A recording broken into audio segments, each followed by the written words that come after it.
اعوذ باللہ من الشیطان الرجیم بسم اللہ الرحمن الرحیم وبشر الذین آمنوا وعملوا الصالحات۔ اور اے نبی علیہ السلام آپ خوشخبری دے دیجئے ان لوگوں کو کہ جو بات مان لیتے ہیں، یعنی ایمان لے آتے ہیں اور نیک اعمال اختیار کر لیتے ہیں، ان لہم جنات تجری من تحتها الانہار، کہ ان کے لیے باغات ہیں جن کے نیچے نہریں بہتی ہوں گی۔ کلما رزقوا، جب کبھی بھی انہیں رزق دیا جائے گا اس جنت میں، منہا ان باغوں میں سے، من ثمرۃ الرزق، کوئی پھل رزق کی شکل میں ان کو جب پیش کیا جائے گا، اہل جنت کو جنت میں جب کوئی فروٹ دیا جائے گا، قالوا ھذا الذی رزقنا من قبل، وہ کہیں گے یہ تو وہی ہے جو ہمیں اس سے پہلے دنیا میں بھی دیا جاتا تھا۔ وَأُتُوا بِهِ مُتَشَابِهًا، حالانکہ وہ ان کو اس سے ملتا جلتا فروٹ دیا جا رہا ہوگا، ایگزیکٹ نہیں ہوگا۔ ملتا جلتا اس لیے دیا جائے گا کہ انسان کی ایک نیچر ہے۔ دنیا میں بھی آپ دیکھ لیں، آپ کسی دسترخوان پہ بیٹھے ہوں تو سب سے پہلے اس چیز کو ہاتھ ڈالتے ہیں جس کے ساتھ آپ مانوس ہوں۔ آپ کسی ولیمے پہ بھی جاتے ہیں تو آپ کے سامنے کوئی ایسی عجیب و غریب ڈش آ جائے تو آپ اس کے رسک نہیں لیتے کھانے کا، کہ پتہ نہیں کیا ذائقہ ہو، الٹا پلیٹ بھر کے بیٹھ جاؤں اور اس دوران جو میں نے کھانا تھا وہ ختم ہی ہو جائے، یہ بھی چانس ہوتا ہے نا۔ تو انسان مانوس اس چیز کے ساتھ ہوتا ہے جو پہلے اس نے اس کو ایکسپیرینس کیا ہو۔ یہ اللہ تعالیٰ نے انسان کی نیچر رکھی ہے۔ تو جنت میں بھی ابتدائی مہمان نوازی کے طور پہ جنتیوں کو وہ رزق دیا جائے گا جو دنیا میں وہ ایکسپیرینس کر چکے ہیں۔ آم، کیلا، انار، سیب، جو ہمارے ایکسپیرینس میں۔ اب دیکھنے میں تو وہ فروٹ دیکھنے میں تو ویسا ہی ہوگا، تو وہ کھانے سے پہلے ہی بات کریں گے کہ تو یہ وہی چیز ہے، ایتھے بھی آ کے وہی کچھ، لیکن اللہ فرمائے گا کہ ان کے اس کی طرح کا ہوگا لیکن ویسا نہیں ہوگا۔ اب انور اٹور کا ذائقہ اور ایک دیسی آم کا ذائقہ برابر ہو سکتا ہے؟ دیکھنے میں تو دونوں ایک جتنے ہوتے ہیں، شکل و صورت بھی ملتی جلتی ہوتی ہے، لیکن زمین آسمان کا فرق ہے ٹیسٹ میں۔ اسی طریقے سے چونسے کا ٹیسٹ ہو یا کسی دوسرے آم کا، وہ برابر نہیں ہو سکتا۔ تو یہ تو دنیا میں ہی اللہ نے اتنا فرق رکھا ہوا ہے، تو آخرت میں جو آم دیا جائے گا وہ دنیا والا آم نہیں ہوگا۔ ہاں شکل و صورت میں ضرور ملتا جلتا ہوگا، لیکن اس آم کی تو کیا بات ہے۔ اللہ تعالیٰ جنت میں ہمیں اپنے محبوب صلی اللہ علیہ وآلہ وسلم کا پڑوس نصیب فرمائے، آمین۔ وَلَهُمْ فِيهَا أَزْوَاجٌ مُطَهَّرَةٌ، اور وہاں پہ ہوں گی ان کے لیے پاکیزہ بیویاں۔ پاکیزہ بیویاں دنیا کی بیویاں بھی اور جنتی حوریں بھی، وہ آگے چل کے ذکر آ جائے گا اس حوالے سے۔ اچھا، جنت میں جتنی بھی نعمتیں ہیں نا، ان میں جو یعنی ڈومیننٹ نعمتیں ہیں، ان کا کچھ نہ کچھ حصہ اللہ نے دنیا میں اس حوالے سے رکھا ہے کہ انسان اس نعمت کو ایکسپیرینس کر سکے، لیکن وہ زمین آسمان کا فرق ہے۔ لیکن کسی درجے میں ایکسپیرینس کروایا گیا، اور ایکسپیرینس کروایا گیا ہے تو تبھی ان چیزوں میں اٹریکشن ہے۔ اگر اٹریکشن نہیں ہوگی تو اس کے لیے تگ و دو کون کرے گا۔ اچھا، اس سے یہ بھی بات پتہ چلی کہ جنت کا لالچ بھی اللہ تعالیٰ خود دے رہا ہے۔ لہذا یہ جو ڈاکٹرین مشہور کی گئی ہے کہ ہمیں دوزخ کے ڈر کی وجہ سے یا جنت کی لالچ میں عبادت نہیں کرنی چاہیے، اللہ کے لیے کرنی چاہیے، تو یہ بالکل جعلی ڈاکٹرین ہے۔ اس کو مولا علی علیہ السلام کی طرف لوگوں نے منسوب کر دیا ہے کہ وہ کہتے تھے میں تو اللہ کی عبادت صرف اللہ کے لیے کرتا ہوں، جنت کی جو ہے وہ طلب میں یا دوزخ کے ڈر کی وجہ سے نہیں کرتا۔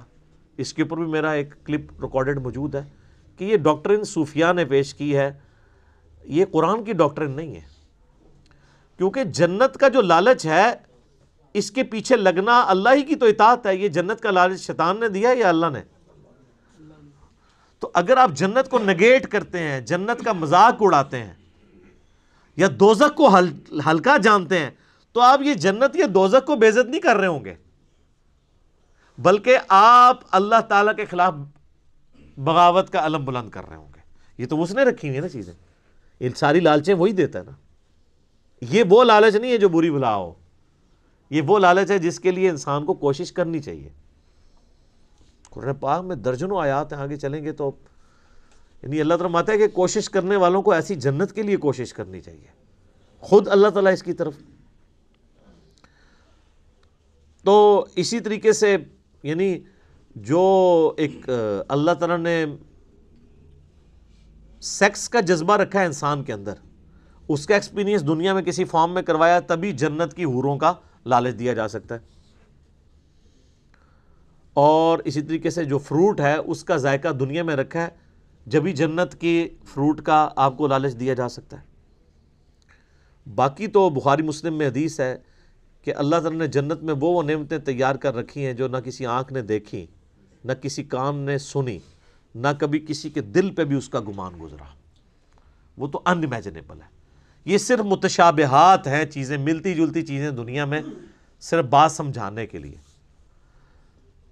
اور دنیا کی نعمتیں تو فنا ہونے والی ہیں، لیکن ان نعمتوں کے ساتھ آ رہا ہے وَهُمْ فِيهَا خَالِدُونَ، وہ رہیں گے ہمیشہ ہمیش اس کے اندر، نہ ختم ہونے والی نعمتیں۔ اچھا دنیا میں کوئی بڑے سے بڑی بھی نعمت ہے نا، وہ اچھی انسان کو لگتی ہے،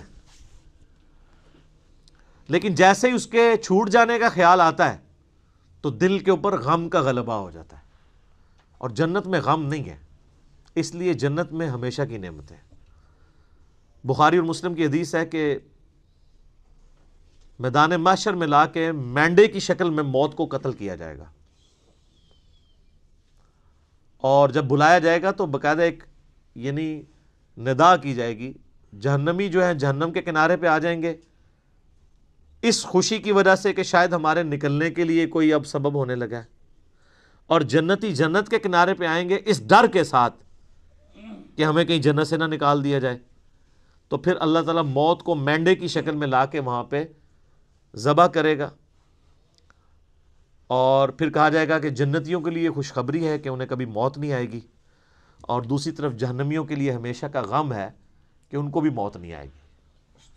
تو قرآن میں آتا ہے سورہ فرقان میں، آج ایک موت نہیں کئی موتیں مانگو، موت نہیں تمہیں آئے گی، ہزاروں موتیں مانگو، موت نہیں آنے کی، کیونکہ موت آ جائے تو پھر تکلیف ختم ہو جائے، لیکن وہاں پہ موت نہیں آئے گی۔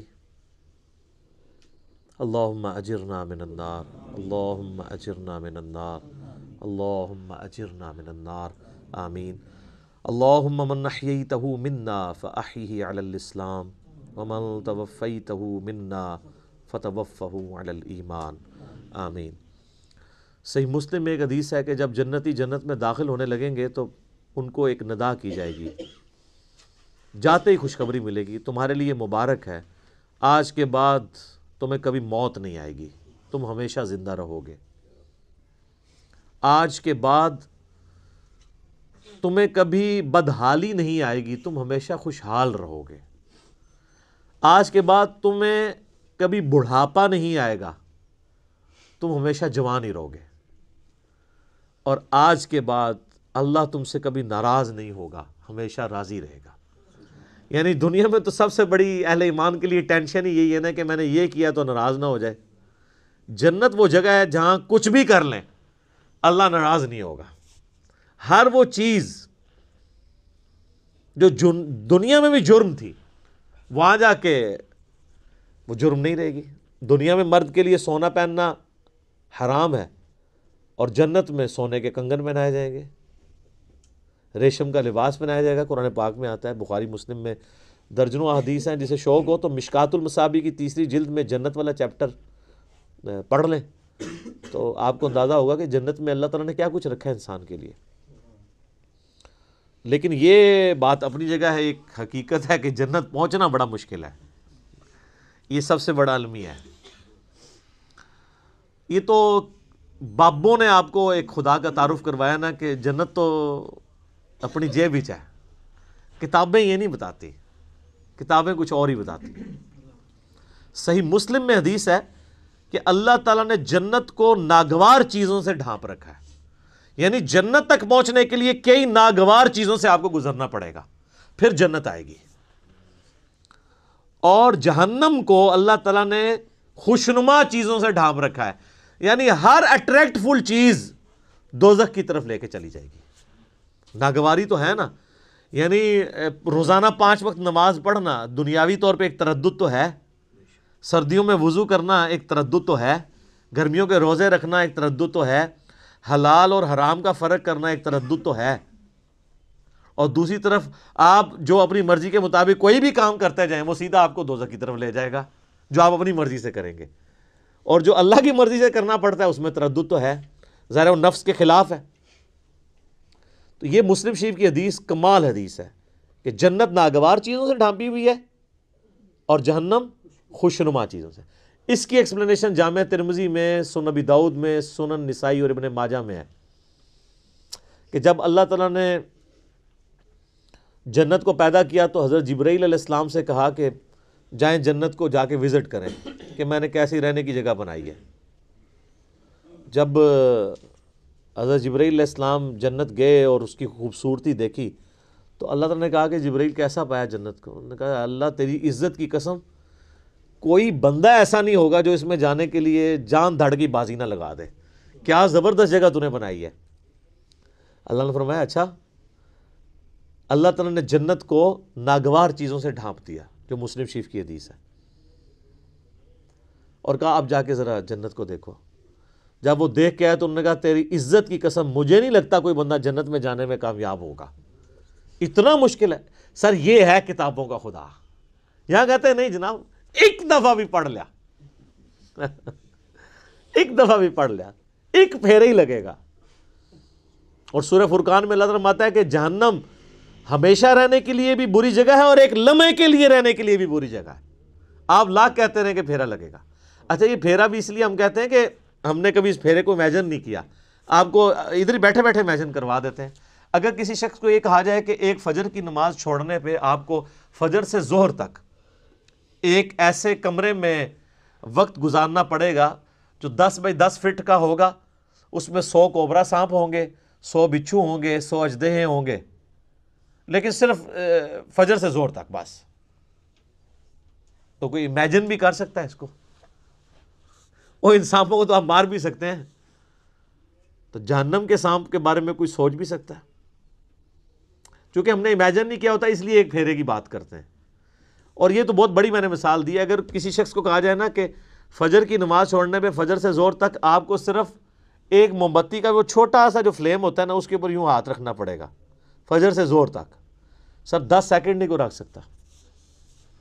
تو یہ کہنا آسان ہے پھیرے والی بات.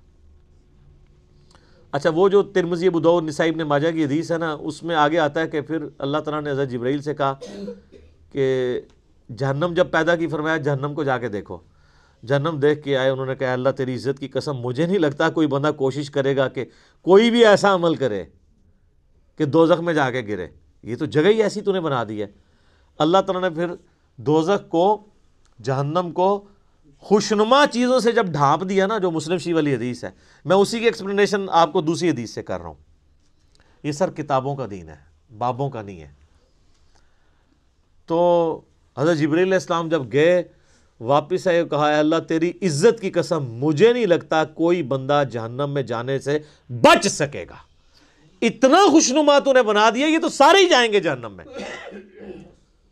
اور سب نظر بھی آ رہا ہے، نظر بھی آ رہا ہے کیا دیندار، کیا بے دین، کیا مسلمان، کیا کافر. آپ کو بغاوت دیکھیں عروج پہ نظر آتی ہے. اور جو آپ کو دیندار نظر بھی آ رہے ہیں یہ بھی اللہ نے پردے رکھے ہوئے ہیں. کچھ کے پردے تو ہمارے جیسے لوگوں کے سامنے کھل بھی جاتے ہیں اور ہم آپ کو کھول کھول کے بتاتے ہیں، پھر بھی نہیں آپ کا دماغ کھلا تو آخرت میں تو کھل ہی جانا ہے. اوہ یہ کیا ہوا. نہیں بڑا سینسٹیو ایشو ہے میرے بھائی. تو یہ اللہ تعالیٰ نے جہنم اور دوزخ کا جو معاملہ رکھا ہے، یہ اگر یہ چیزیں نہ ہوتی تو کوئی بھی شخص اللہ تعالیٰ کو رسپانس نہ کرتا. میرا ایک یوٹیوب پہ کلپ بھی ہے، خدا انسان کی ضرورت کیوں ہے. خدا انسان کی ضرورت ہے ہی اس لیے کہ انسان مر جاتا ہے. اگر انسان نے مرنا نہ ہو اور انسان کے اوپر کوئی مشکل وقت نہ آنا ہو، انسان کی ضرورت اللہ کبھی رہتا ہی نہیں ہے. یہ تکلیفیں اور موت یہی تو ایک تلوار لٹک رہی ہے کہ یار میں نے مرنا ہے، کسی کو منہ دکھانا ہے جا کے. آپ ایک لمحے کے لیے امیجن کریں کہ اگر آپ نے مرنا نہ ہو اور آپ کو کبھی کوئی تکلیف نہ آئے، یہ دو چیزوں کی گارنٹی ہو، تو سر نماز کس نے پڑھنی ہے؟ تو یہ ساری دھمکیاں ختم ہو جائیں گی نا پھر دوزخ کی. تکلیف نہ آنے کا مطلب ہے کوئی کچھ نہیں کرے گا. موت نہ آنے کا مطلب ہے آپ اپنی زندگی انجوائے کریں گے. اور تکلیف نہ آنے کا مطلب ہے کہ پھر آپ کو کوئی نہ کوئی رزق کے حوالے سے ایشو ہوگا، نہ اور کوئی تکلیف پہنچے گی. تو یہ سر دنیا میں پاسبل نہیں، جنت میں ہی ہے. لیکن دنیا میں بھی یہ ہو جائے نا تو اللہ تعالیٰ انسان کی ضرورت نہیں رہتا. اسی لیے اللہ تعالیٰ نے یہ موت کا الذی خلق الموت والحیات لیبلوکم ایکم احسن عملا رکھا ہوا ہے. یہ جو تلوار لٹکائی ہے وہ اسی لیے تو لٹکائی ہے. تو یہ ساری چیزیں نہ ہو تو انسان کا قبلہ نہیں درست ہوتا.